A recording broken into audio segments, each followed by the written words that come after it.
दोस्तों तस्वीरें देख रहे हैं आप करनाल क्लब से, जहां पर सिटीजन्स ग्रीवेंस कमेटी की तरफ से कांग्रेस प्रत्याशी स्मिता सिंह जी का एक प्रोग्राम जो है वो किया गया है, करवाया गया है। और आप देख सकते हैं स्मिता सिंह जी जो है वो यहाँ पर पहुंची हुई हैं और देख सकते हैं काफी संख्या के अंदर जो है वो यहाँ पर लोग पहुंचे हुए हैं। ये हमारी करनाल क्लब का एक प्रोग्राम निष्ठा है, ये हमारी सीजीसी की एक निष्ठा है। जब हमने संकल्प किया कि हमें जागरूक करना है, गली गली गए, लोगों ने सीधी तस्वीरें आपको दिखा रहा हूँ करनाल क्लब से। क्या हुआ, जो जितने भी वहाँ दुकानदार जितने भी लोग थे वो आकर पूछ तो रहे थे। दोस्तों वीडियो को लाइक और शेयर जरूर करते रहिए और हमारे चैनल को सब्सक्राइब कीजिए।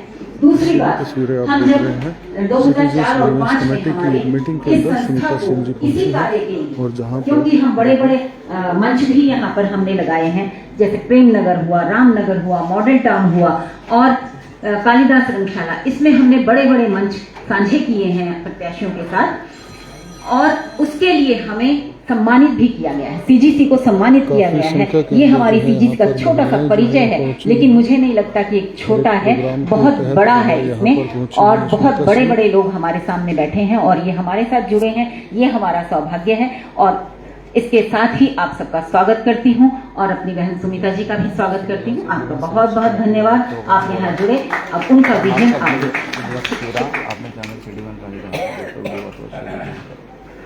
और मैं प्रार्थना करता हूँ श्री प्रमोद गुप्ता जी, संरक्षक सीजीसी से, कि आज के कार्यक्रम जनसंवाद के बारे में पर प्रकाश डालें। श्री प्रमोद गुप्ता जी ने कुछ सदस्यों के साथ मिलकर 40 वर्ष पूर्व इस संस्था की शुरुआत की थी और आज वो प्रारंभिक फाउंडर चेयरमैन भी रहे और आज वो संस्था के संरक्षक है और इस ऊंचाई पर लाने के लिए प्रमोद गुप्ता जी का बहुत सहयोग हुआ। श्री प्रमोद गुप्ता। धन्यवाद गोयल साहब। चुनाव को 4-5 दिन रह गए हों और किसी प्रत्याशी की कितनी व्यस्तता हो सकती है, हम अच्छी भली जानते हैं इस बात को। अभी स्मिता जी से बात हो रही थी और स्मिता जी मैं आपको आश्वस्त करता हूं इस बात के लिए, हम बिल्कुल जिस मोटिव के लिए हमने कराया और कम से कम समय में इसको हम जो है प्रोग्राम को ही करेंगे, बहुत समय हम बिल्कुल नहीं लेंगे। मैं आज के जनसंवाद कार्यक्रम में आप सबका एक बार फिर से अभिनंदन करता हूँ। विशेष तौर पर मैं आभार प्रकट करना चाहूंगा स्मिता जी का कि इतने व्यस्त समय से उन्होंने आपने जो है समय दिया, आज के प्रोग्राम में हमें सहमति दी। और मैं उनको ये भी जरूर कहना चाहूंगा कि आपको बिल्कुल ये जो आज लोग बैठे हैं, एक पूरा शहर यहाँ पर बैठा हुआ है, पूरा करनाल यहाँ पर बैठा हुआ है। आप यहाँ देखिए एक व्यक्ति जो है एक संस्था को रिप्रेजेंट करता है, इसमें व्यापारी भी हैं, इसमें प्रोफेशनल्स भी हैं, इसके अंदर वेलफेयर एसोसिएशन के लोग भी हैं और जो बात आप यहाँ पर आप कहेंगे वो बात इनके माध्यम से पूरे शहर में जो है उसका प्रभाव पड़ेगा। ये भी मैं आपको जो है जरूर कहना चाहूंगा। आज आप सुमिता जी, आप और जग्गी जी करनाल क्लब के जो हैं वरिष्ठ सदस्य रहे हैं। मैं आपका ध्यान चाहूंगा सुमिता जी, और मैं आज आपके करनाल क्लब में यहाँ पर आने पर जो है मैं करनाल क्लब का जो 450 सदस्यों का परिवार है उसकी तरफ से भी मैं आपका हार्दिक स्वागत करता हूँ, पूरे परिवार की तरफ से मैं कहता हूं। आपने जब आप विधायक भी नहीं है और आपने जब आदरणीय चौधरी भूपिंदर सिंह हुड्डा जी मुख्यमंत्री थे, ये जो करनाल क्लब की हेरिटेज बिल्डिंग है उसमें जो एक जिला परिषद के साथ विवाद था, जो आपका रोल रहा उसमें आपने चंडीगढ़ जाकर जो स्टैंड लिया उसके लिए करनाल क्लब के सभी सदस्य आपके आभारी रहेंगे बिल्कुल। आज का जैसे मैं कह रहा था कि बेसिकली जो हमारा ये प्रोग्राम है इसके अंदर आप जब अपनी बात रखें और जो प्रश्न होंगे इसके अंदर हम बहुत ही कम समय में इसको खत्म करके हम इसको ये करेंगे।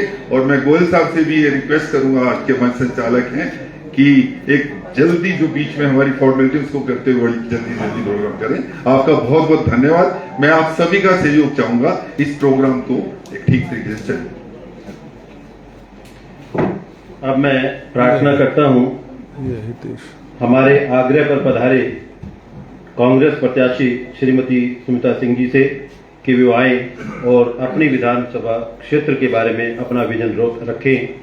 मैडम ने लंबे अरसे तक करनाल का प्रतिनिधित्व विधायक, नगर परिषद एवं करनाल सुधार मंडल के अध्यक्ष के रूप में किया।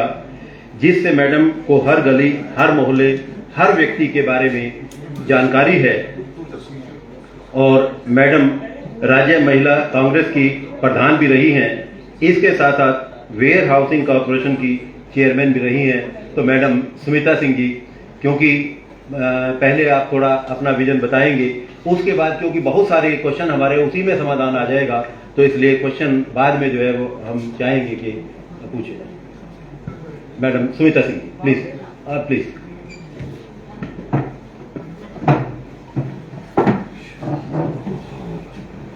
सुमिता सिंह जी जो है जनसंवाद कार्यक्रम में देख सकते हैं संबोधित करते हुए नजर आ रही हैं। सुमिता सिंह जी। सिटीजन ग्रीवेंस कमेटी के सभी मेंबर्स जो यहाँ पर आए हैं और प्रेसिडेंट मिसेस शर्मा, प्रमोद गुप्ता जी और सभी जितने स्टेज पे, ये मेरे बिल्कुल मुंह पे आ रहे हैं, मैं जान के कर रही हूँ।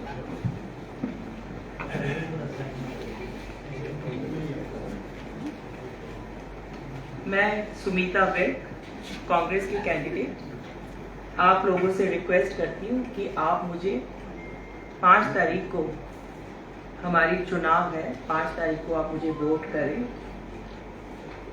आपने विजन की बात की, पहले तो मैं आपको बता दूं, जब मैं 10 साल विधायक थी तब भी मैंने पूरी ईमानदारी से और निष्ठा से करनाल में काम किए, विकास कार्य किए। जो कल्पना चावला मेडिकल कॉलेज है, ये हम मेरी अपनी हुड्डा साहब से मिलके हमारी देन है यहाँ पर।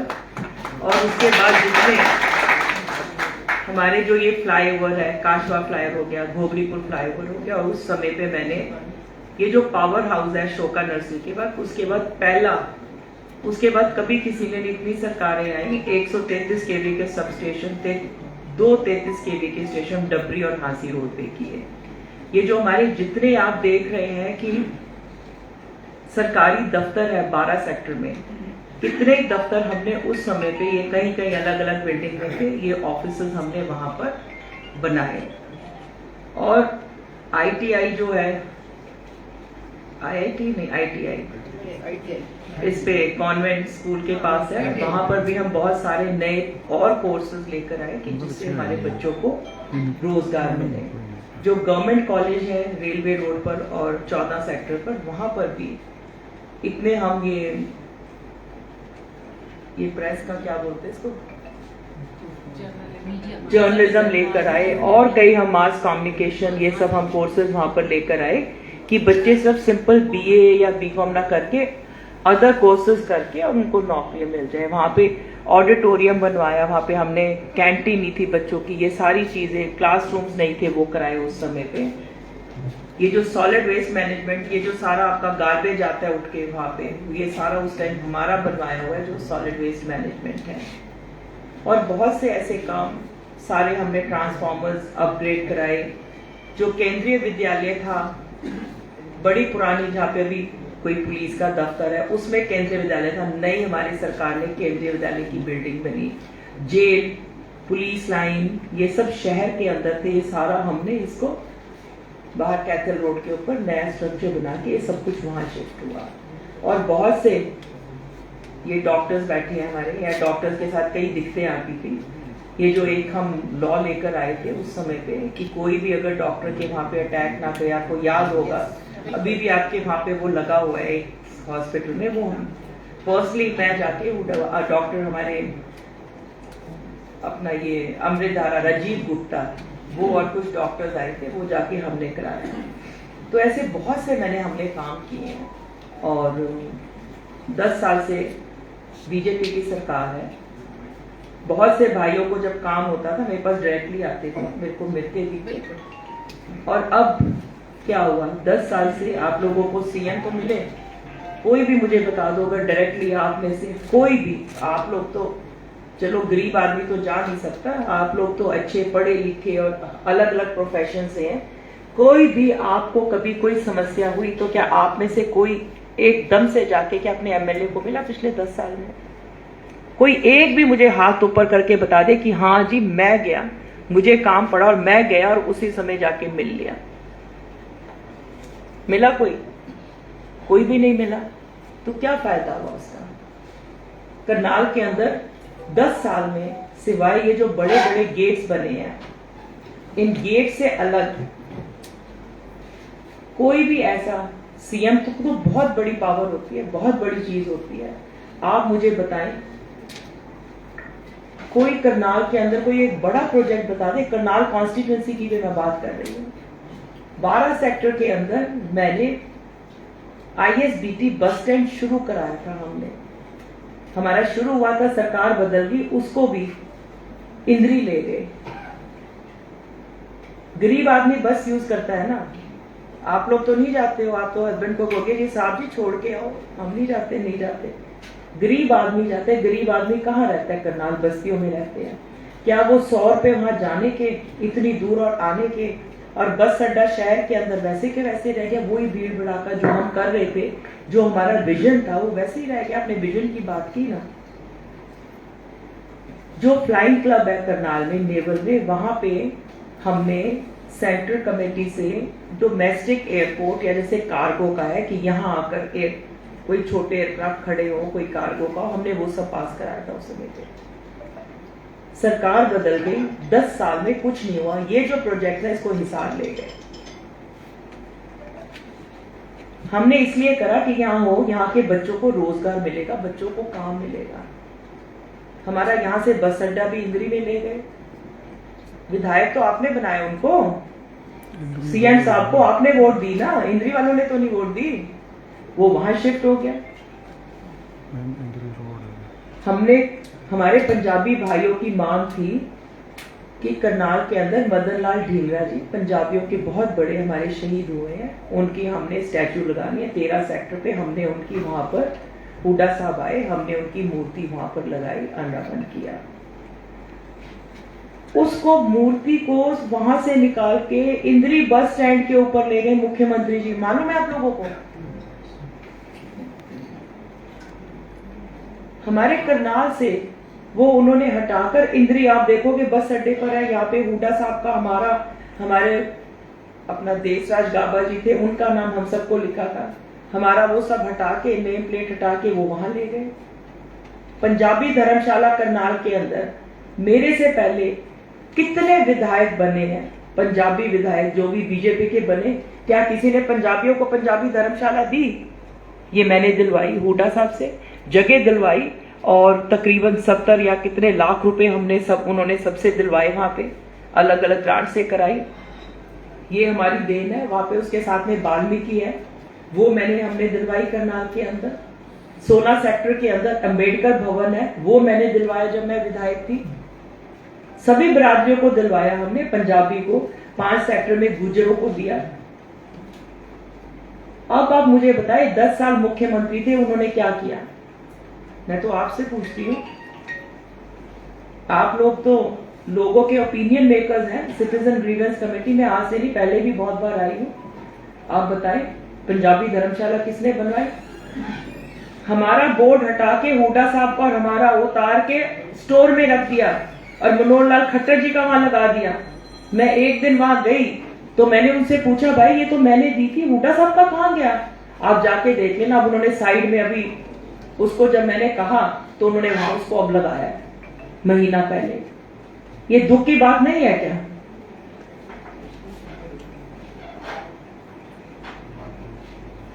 क्या ये सब होना चाहिए था ऐसे?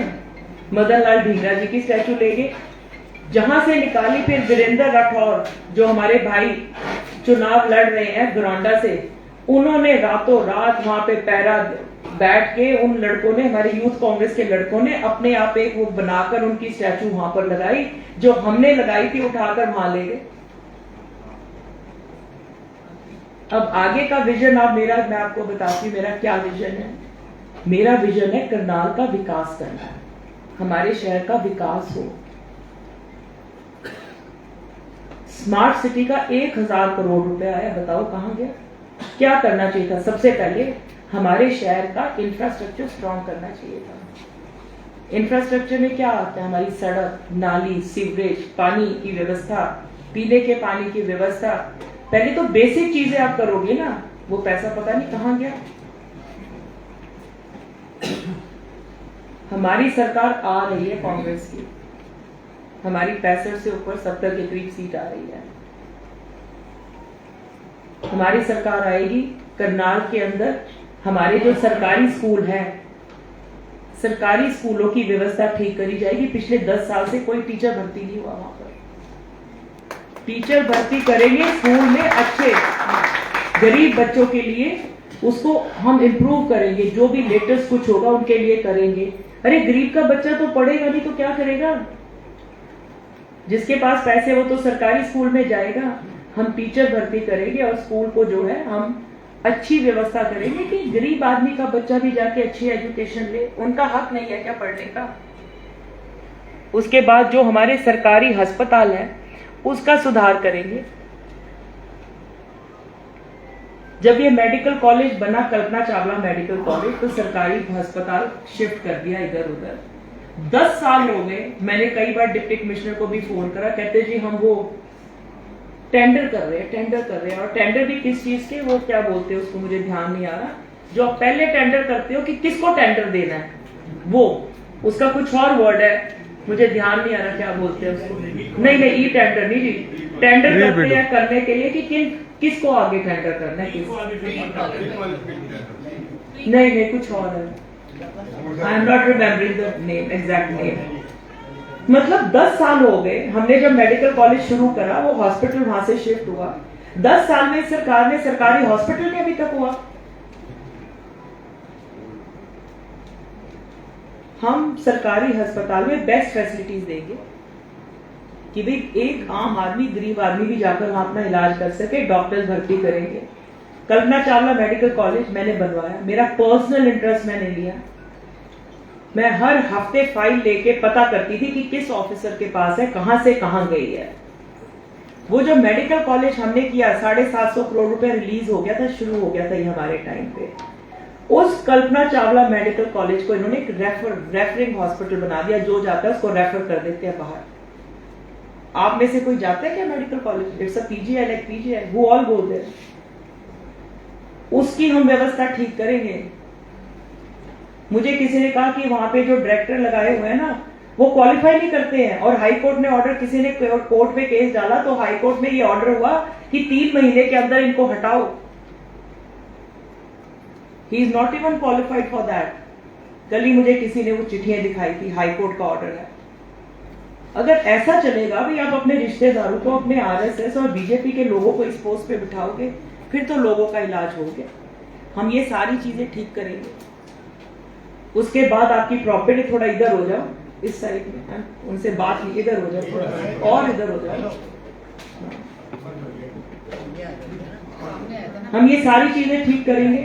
प्रॉपर्टी आईडीज, आप में से भी बहुत लोग होंगे जिनको प्रॉपर्टी आईडी की दिक्कत आई होगी। आई या नहीं आई? किसी को आई ना? तो क्या बगैर पैसे दिए हो गए ठीक? बगैर सीधा भ्रष्टाचार। याशिका कंपनी भाजपा वालों की कंपनी है। एक बार उसको जब लोगों ने कंप्लेंट की तो उसका कॉन्ट्रैक्ट उन्होंने टर्मिनेट किया और फिर दोबारा दे दिया। जब आप एक बार सस्पेंड कर रहे हो terminate, how can you give them again? हर एक व्यक्ति परेशान है प्रॉपर्टी आईडी से। इनके नाम। एक दिन मेरी कॉलोनी में, मेरे घर के पीछे वो मिसेस चौधरी हैं जर्नैली कॉलोनी में, मेरे मिस्टर सिंगला नेबर है, उनके घर के बाहर खड़ी। मैंने कहा आप कैसे आए हैं? कहते जी मेरी इनके नाम कर दिया, इनकी प्रॉपर्टी मेरे नाम कर दिया, तो इनको बोलने आई हूं। मैंने कहा इनके बस की नहीं है, इनके बस की नहीं है ये। हमारी अपनी प्रॉपर्टी जो कमर्शियल है वो रेजिडेंशियल कर दी, जो एग्रीकल्चर है वो कमर्शियल कर दी। ठीक ही नहीं करते, पैसे दिए बगैर करा ही नहीं सकते। हम ये प्रॉपर्टी आईडी का सिस्टम बंद करेंगे। अगर आपने किसी ने नक्शा, आपने कहीं अपना किसी ने नक्शा पास कराना है ना, नक्शा पास कराना है आपको, तो भाई पोर्टल सिस्टम है और वो पोर्टल तब खुलता है जब तक आप पैसे नहीं चढ़ाते हो। वो कहेंगे जी वाईफाई डाउन है, सिस्टम डाउन है, पैसे दे आओगे तो सब सिस्टम खुल जाता है। कोई रजिस्ट्रीज नहीं हो रही है। अगर कोई अपना घर बेचना चाहता है या कोई किसी को दिक्कत है, बेचना है, खरीदना है, कहते हैं जी पहले कंप्लीशन सर्टिफिकेट लाओ। आई आपकी बात में? ये पता है आप लोगों को? तो ये सारी इतनी समस्याएं हैं और आपको मतलब मुख्यमंत्री यहां से विधायक 10 साल से ना तो कोई आप मिल पाए, ना आपको पता उनका घर कहाँ है, ना आप उनको अप्रोच कर सकते हो, तो सिस्टम ठीक कैसे होगा? 10 साल विधायक रही हूं, कोई भी एक व्यक्ति कह दे कि वो मुझे मिलने आया हो, मैं ना मिली हो, मेरा घर ना पता हो कहां पे है, और ईमानदारी से कोई एक व्यक्ति कह दे किसी से एक पैसा भी लिया हो।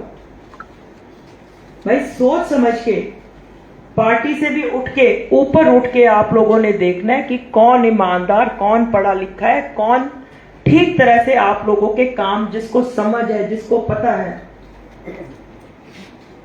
उसके बारे में आपने सोच के पार्टी से उठ के। ये लोग तो जात बरादरी की बात करते हैं, विकास की बात तो करते ही नहीं, काम की बात तो करते ही नहीं है। मैं तो रोज बोलती हूँ स्मार्ट सिटी के पैसे कहाँ गए, क्या काम हुआ करनाल में? इन्होंने कुटेल में एक शुरू किया था मेडिकल यूनिवर्सिटी, 10 साल से मुख्यमंत्री है, आते ही उन्होंने अनाउंस किया था, क्या वहां पे मेडिकल स्टूडेंट्स की एडमिशन हुई? डॉक्टर साहब आपको पता होगा, डॉक्टर है, हो गए शुरू। फिर बताओ 10 साल में वो यूनिवर्सिटी में अभी कॉलेज मेडिकल स्टूडेंट्स की एडमिशन ही नहीं हुई, तो करेंगे क्या? अब समय आ गया है, आप लोगों को सोचना है। एजुकेशन का मैंने आपको बताया, हेल्थ इशू बताया, शहर का विकास करेंगे, ये प्रॉपर्टी आईडीज और ये जो पोर्टल सिस्टम है, इस सबको हम बंद करेंगे। मैं यहाँ मैनिफेस्टो की बात नहीं कर रही हूँ, आप पढ़े लिखे हैं, शायद आपने देख लिया होगा, पढ़ा होगा, मुझे नहीं मालूम। और दिस इज माई विजन, और मेरे माइंड में एक मानचित्र मैंने तैयार किया हुआ है कि हाँ क्या, कहाँ, कैसे हमने क्या करना है, पर अभी समय नहीं है मुझे बात करने का, बताने का। और आप सबसे मुझे उम्मीद है, मैं आपके अपने परिवार की हूँ, मैं 36 बरादरी साथ लेके चलती हूँ, मैं जात बरादरी की बात नहीं करती हूँ। ये लोग क्या कर रहे हैं आजकल, मेरे फेक वीडियोस, मेरे फेसबुक आईडी हैक कर रहे हैं, मेरा इंस्टाग्राम हैक कर रहे हैं, और मेरे बारे में गलत ऑडिट करके, ऑडिट नहीं एडिट करके गलत वीडियो जात बिरादरी पे उतरे हुए हैं, गलत कर रहे हैं। हम सबको समाज में रहना है, हम सबको इकट्ठे रहना है। हमने ये जात बिरादरी भेदभाव अपने शहर के, इतना पीसफुल हमारा शहर है, हमने इसका सिस्टम खराब नहीं करना है। तो मैं तो आप सबसे यही रिक्वेस्ट करूंगी कि आप सब ओपिनियन मेकर हैं, आपकी मैं बहन हूं, और पहले भी 10 साल करनाल की सेवा की है, और मैंने जितना ज्यादा से ज्यादा जो भी आया हर एक का काम करने की पूरी कोशिश किया है, और आपके आशीर्वाद से आपकी बहन बनने जा रही है, मुझे मालूम है। आगे ये 4-5 दिन आप मेरे लिए लगा दे, मेरे लिए वोट एंड सपोर्ट के लिए। 5 साल आप लोगों की सेवा, आप लोगों का कोई भी शहर का विकास का कार्य, ये जो ग्रीवेंस कमेटी में आप बुलाते हो ना, बार बार अलग अलग किसी को बुलाते हो कि ये बिजली वाला, ये रोड वाला, सड़क टूट गई, वो हो गया, ये आपको जरूरत ही नहीं पड़ेगी, मैं आपको फ्री कर दूंगा, ठीक है ना? आपकी सारी समस्याएं खत्म कर देंगे। सीजीसी का काम पता नहीं, मैंने कहा सीजीसी की समस्या, आपकी ये जो समस्या है ना, आप बुलाते हो, ये बिजली की तारें लटक रही हैं, ये नाली ब्लॉक है, ये 13 सेक्टर में पानी भर गया है ना, ये सारी आपकी समस्या आपके साथ बैठ के यही खुला दरबार लगा दिया। Thank you.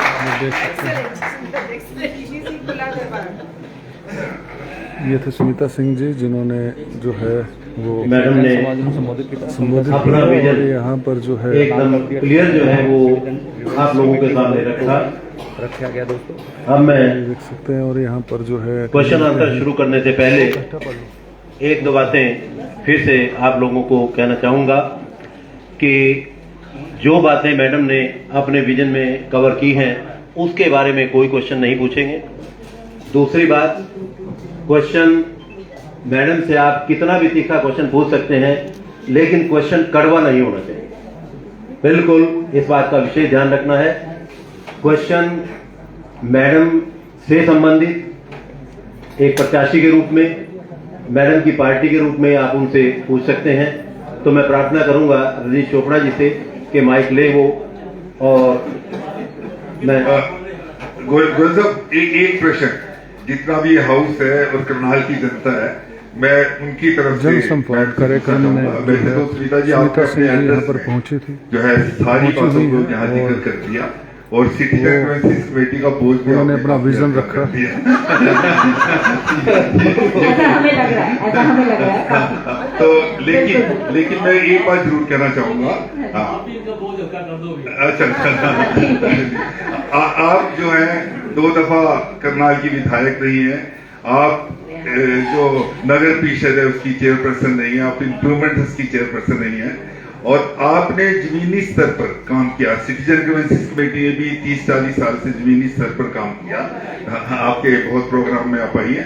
मैं सिर्फ ये चाहूंगा आपसे 2 चीजें, एक प्रश्न है पूरे हाउस का भी ये कि करनाल का जो स्मार्ट सिटी का दर्जा जो कि कागजों में उलझ के रह गया, वो प्रत्यक्ष में करनाल वासियों को कब नजर आएगा, एक तो ये है और दोनों में एक वो भी दूसरे ये जो स्मार्ट सिटी का है, ये हमारे मोदी जी ने ये अब उसको खत्म ही कर दिया कि there be no smart city, scheme ही खत्म कर दिया, विड्रॉ कर दिया। चलिए और दूसरा तो हाँ, जो इतने पैसे आए हैं उसकी इंक्वायरी जरूर कराएंगे कि क्या हुआ। और दूसरा इस हाउस का ये प्रश्न था इसमें पर्टिकुलर कि ये सब लोग बस ये इस बात को ही जानना चाहते हैं, इस बात की आश्वासन चाहते हैं कि हरियाणा का जो फ्यूचर, हरियाणा का विकास और विशेष तौर पर करनाल का फ्यूचर, करनाल का विकास जो आपकी जो कांग्रेस पार्टी है उसके हाथों में कैसे सुरक्षित रहेगा ये। और आपने जो भ्रष्टाचार की बात करी अभी यहाँ पर, वो हम ये भी बिल्कुल सुनिश्चित उसमें ये चाहेंगे कि कैसे जो है भ्रष्टाचार जो इस समय बिल्कुल एक वो बना हुआ है समाज के अंदर, वो खत्म हुआ। ये प्रश्न पूरे हाउस में। देखिए, हरियाणा जब हमारी सरकार थी 10 साल, तब भी पूरी तरह से सुरक्षित था।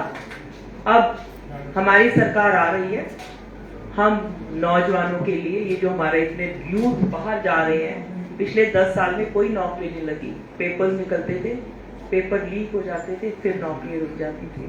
और आपने देखा होगा, मैं यूथ की बात कर रही हूँ, हरियाणा के अंदर सबसे ज्यादा बेरोजगारी है, सबसे ज्यादा बेरोजगारी हरियाणा के अंदर है। जो हमारी जितनी भी हमारी नौकरियां खाली पड़ी हैं, 2 लाख कोटा हमारे मैनिफेस्टो में है कि 2 लाख नौकरी हम नौजवानों को देंगे और नशा मुक्त हरियाणा करेंगे सख्ती से, कहीं पर भी ढील नहीं डालेंगे, ना प्रशासन से, पूरा नशा मुक्त करेंगे हम। और हमने पहले जब भूटा साहब थे, जितनी यूनिवर्सिटीज, जितने कॉलेजेस हैं वो हमारे समय में बने। हर जिले के अंदर एक मेडिकल कॉलेज बना है, 10 साल में कहीं कुछ नहीं। ये तो रिकॉर्ड की बातें हैं। हर जिले के अंदर, करनाल के अंदर हमारा कल्पना चावला मेडिकल कॉलेज, सोनीपत के अंदर खानपुर, हाँ, महिला यूनिवर्सिटी उन्होंने बनाई मेडिकल, रेवाड़ी के अंदर सैनिक स्कूल, हर जिले के अंदर तब बना। और इस सरकार के अंदर कहीं भी कुछ नहीं, एजुकेशन के मामले में, मेडिकल कॉलेज के मामले में कुछ भी नहीं। और जब जैसे हमने तब किया, आगे भी हम ऐसी प्रकार से करेंगे। मन से पहले और स्मार्ट सिटी का जो आपने कहा था, स्मार्ट सिटी का मोदी जी ने ड्रॉप कर दिया, प्रोजेक्ट ही खत्म कर दिया। मन से पहले आपसे चाहूंगा, अगर किसी का कोई क्वेश्चन है। यस, ओपी सदेवा जी।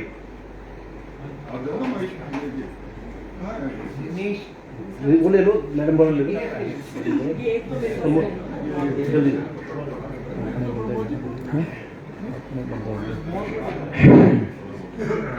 मेरा नाम ओपी सदेवा जी है।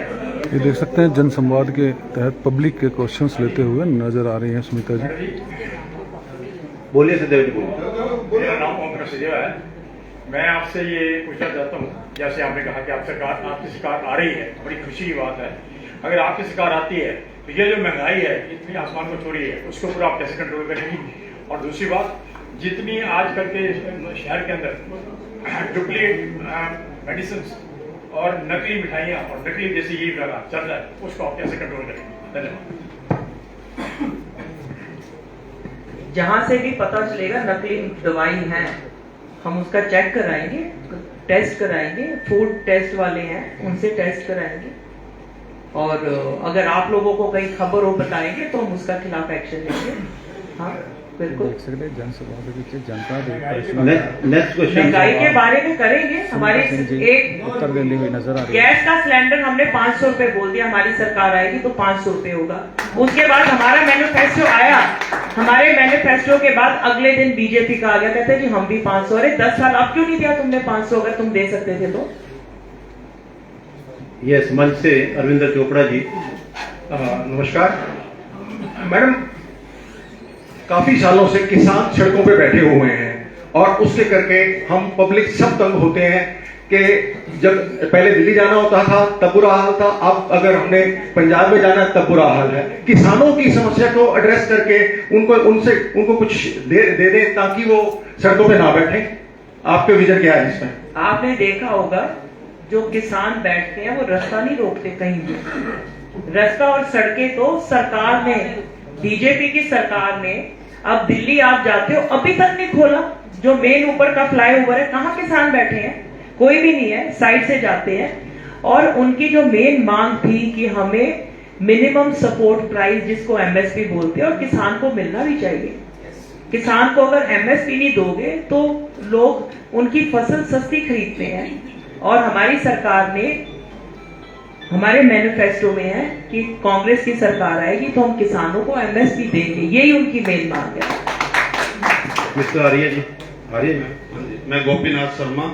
मैं मैडम एजुकेशन के बारे में कहना चाहूंगा। 10 साल से जितने भी स्कूल हैं किसी की कोई मान्यता नहीं हो रही है। मेरी रिक्वेस्ट, शर्मा जी, मेरी रिक्वेस्ट है, मैडम ने बिल्कुल क्लियर जो अपने विजन में बोल दिया एजुकेशन के बारे में, मेरे विचार से उससे संबंधित क्वेश्चन ना पूछा जाए तो थोड़ा हमारा समय की बचत। बिल्कुल क्लियर विजन जो है मैडम। जैसे हमारे स्कूल प्राइमरी स्कूल हैं, वो कम से कम जिस कॉन्स्टिट्यूएंसी के अंदर 15 थे वो 10 रह गए हैं। क्या आने वाली सरकार उन स्कूलों को दोबारा खुलवाएगी? किसी स्कूल में 10 टीचर पढ़ाते हैं, उसमें सिर्फ प्राइमरी के अंदर 2 टीचर रह रहे हैं। क्या उन बच्चों का भविष्य ठीक है?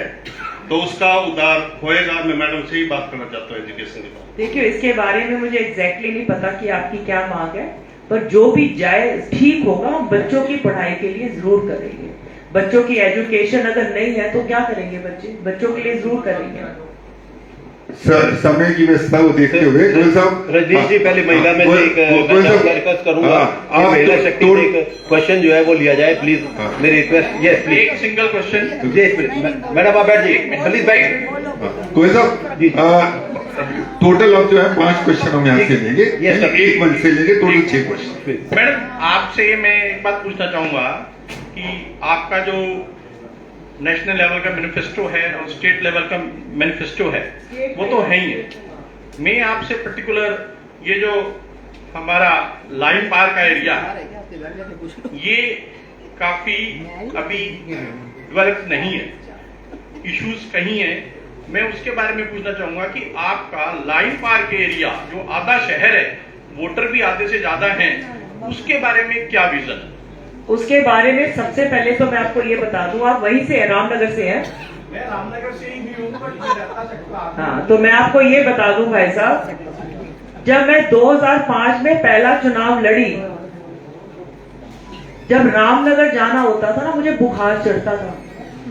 वो जो वहां पे लाइन थी ना, रेलवे लाइन, वहां पे घंटा घंटा खुलता ही नहीं था फाटक। अगर आपको याद हो जब आप रामनगर रहते थे, ये जो फ्लाईओवर है ना, ये फ्लाईओवर हमारी देन है। हमने तो पहले ये, सबसे पहले तो ये काम किया। मुझे याद है कोई शादी में बुलाता था, किसी के दुख सुख में, मेरे को टेंशन होती थी, पूरा घूम के जाना पड़ता था रामनगर कि बड़े भाई कभी भी फाटक खुला नहीं मिलता था रामनगर का। उसके लिए तो धन्यवाद कर दो।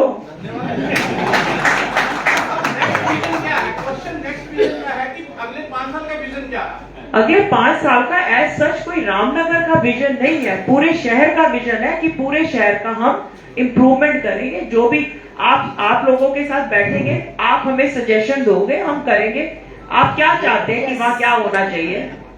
वहाँ जो कम्युनिटी सेंटर है प्रेमनगर, एक सेकंड, वो जो प्रेमनगर के अंदर कम्युनिटी सेंटर है वो मैंने बनवाया था पर्सनल इंटरेस्ट लेके। सुनो, एक मिनट बोलने दो। हमने ये कहा था कि वहां पे जो एक आम आदमी है, कोई लोअर मिडिल क्लास आदमी है, वहां पे अपने बच्चे की शादी करना है, कोई फंक्शन करना है, लोगों की मांग थी तो वो मेरा बनवाया हुआ है।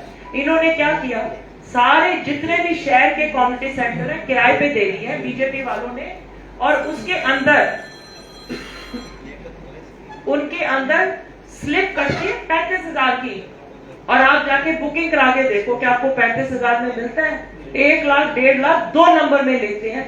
कोई गरीब आदमी वहां जा ही नहीं रहा, करा ही नहीं पा रहा कोई भी फंक्शन। ये सारी चीजें हम ठीक करेंगे ना। मैडम स्वर्ण अरोड़ा जी फ्रॉम डीएवी कॉलेज करनाल। मेरा इंट्रोडक्शन तो दे दिया इन्होंने, पर मैं अब एक साधारण वुमेन की तरह बात कर रही हूँ, नॉट एज ए प्रोफेसर और समथिंग। तो ऐसा है कि आपका जैसे प्लान है कि हर औरत को या हर फीमेल को certain amount is to be given, तो अगर 2000 पर फीमेल है और फैमिली में 3 लेडीज हैं, जैसे सास बहू और बच्ची, तो लग गई होगी ना पेंशन। नहीं, मेरा कहने का मतलब है कि अगर 3 लेडीज हैं, उनको आप 6,000 रुपए पर मंथ ऐसे ही दे दोगे, तो क्या ये जोंक पालने वाला सिस्टम नहीं है? माले मुफत दिले बेरहम, पैसा हम लोगों से लिया और ऐसे आप अगर देखेंगे ना, नहीं, मेरी आप बात पूरी सुन लीजिए।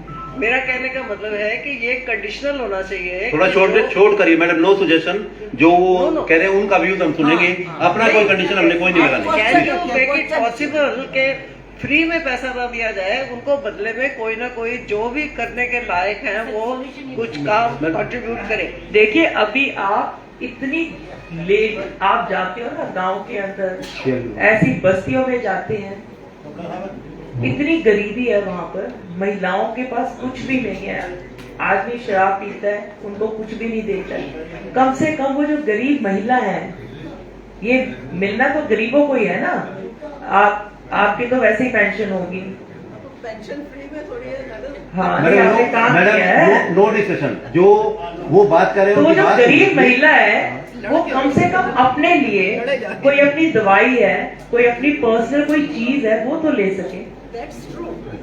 Madam Virmani ji please, madam please बैठ जाइए, मेरी रिक्वेस्ट है बैठ जाइए। जो उनमें से कुछ करने लायक है वो विरमानी जी आप पूछिए, क्वेश्चन पूछिए। यही तो कह रहे हैं, काम है ही नहीं ना, हरियाणा के अंदर काम ही नहीं है। अब हर कोई तो, कई लोग हैं वो झाड़ू पोछा नहीं लगा सकती है। हर कोई तो झाड़ू पोछा नहीं लगा सकती, वो भी हमारी बहनें हैं।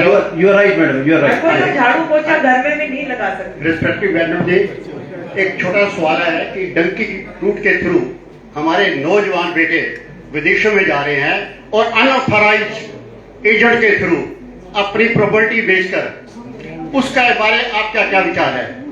क्या उसको कैसे रोक सकते हो आप? ये हमें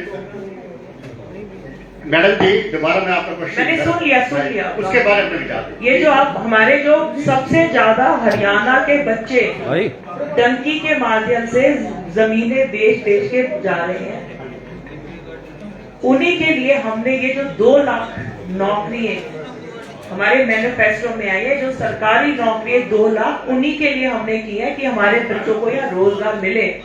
और कोई ना कोई हम कोई सब्सिडी, कोई स्मॉल स्केल इंडस्ट्री, या जैसे गांव के बच्चे जाते हैं उनको कोई वहां पर ये जो डेयरी है, डेयरी के लिए उनको कोई सब्सिडी दी जाए कि वो अपना काम शुरू करें।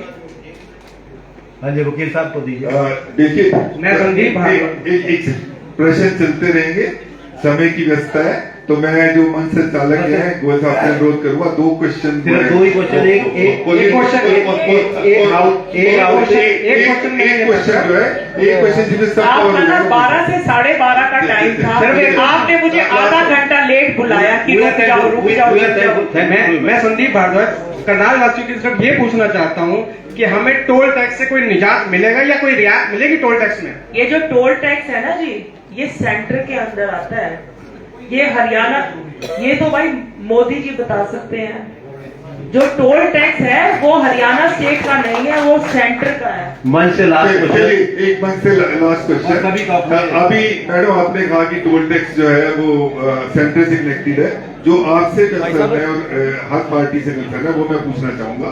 एक तो मुफ्त की रेवड़ी है, जो हम कहते हैं ना हर चीज मुफ्त, आप देखिए यहाँ पर टैक्स पेयर भी बैठे और वो जर्नल ये बात कहते हैं कि भाई हमारा जो टैक्स का पैसा है वो विकास में लगने की बजाय मुफ्त के अंदर क्यों उठ रहा है। तो ये और सेकंड एक ये है कि एक देश एक चुनाव, अभी हम क्या देखते हैं जब लोकसभा का चुनाव हुआ, आज जो है विधानसभा का चुनाव, आचार संहिता लगी हुई है, ये नहीं हो रहा। तो सिर्फ हम ये जानना चाहेंगे कि इस बारे में जो देश और एक चुनाव के बारे में कांग्रेस पार्टी का क्या स्टैंड है और आपका क्या। मैं 2 क्वेश्चन आप देंगे, फिर हम आपका धन्यवाद भी करेंगे। देखिए, आप लोग यहाँ शहर में बैठे हैं, एयर कंडीशन हॉल में अपना सिटीजन ग्रीवेंस कमेटी की मीटिंग कर रहे हैं। आप उन लोगों को देखिए जो बिल्कुल लोअर स्तर पे है, जिसके पास कुछ भी नहीं है, तो उनके लिए भी सरकार को कि उनका सर्वाइवल के लिए कुछ करना होता है।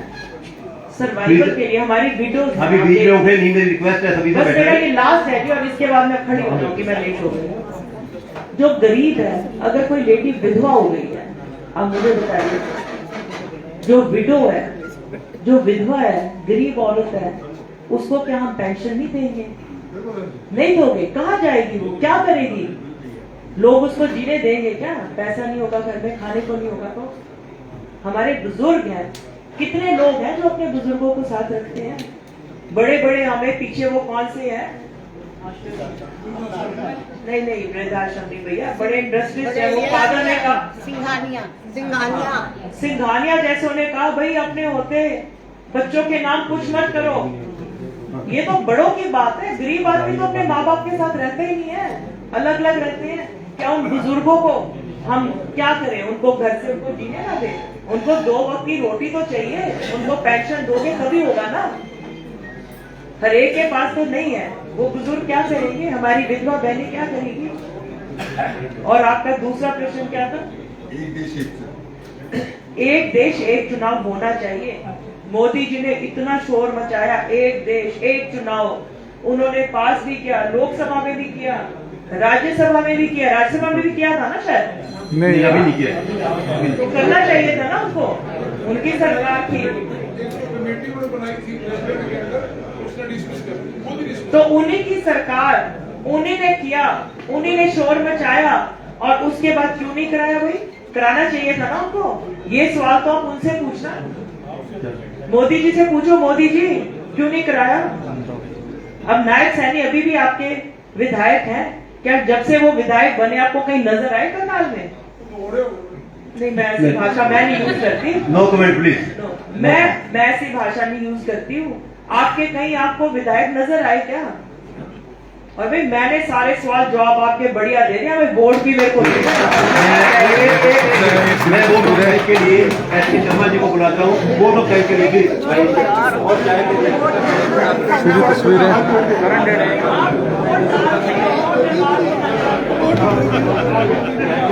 करना है क्या? ये सीधी तस्वीरें आपको देख रहे हैं। स्मिता सिंह जी यहाँ पर पहुँची थी और जनसंवाद प्रोग्राम में पहुँची थी यहाँ पर, और उन्होंने जनता के सवालों के जवाब दिए। दोस्तों, वीडियो को लाइक और शेयर जरूर करते रहिए और अधिक से अधिक लोगों तक पहुँचाइए। स्मिता सिंह जी यहाँ एक जनसंवाद कार्यक्रम के अंदर जो है वो पहुँची थी और कांग्रेस के पक्ष में वोट देने के लिए जो है उन्होंने कहा। बस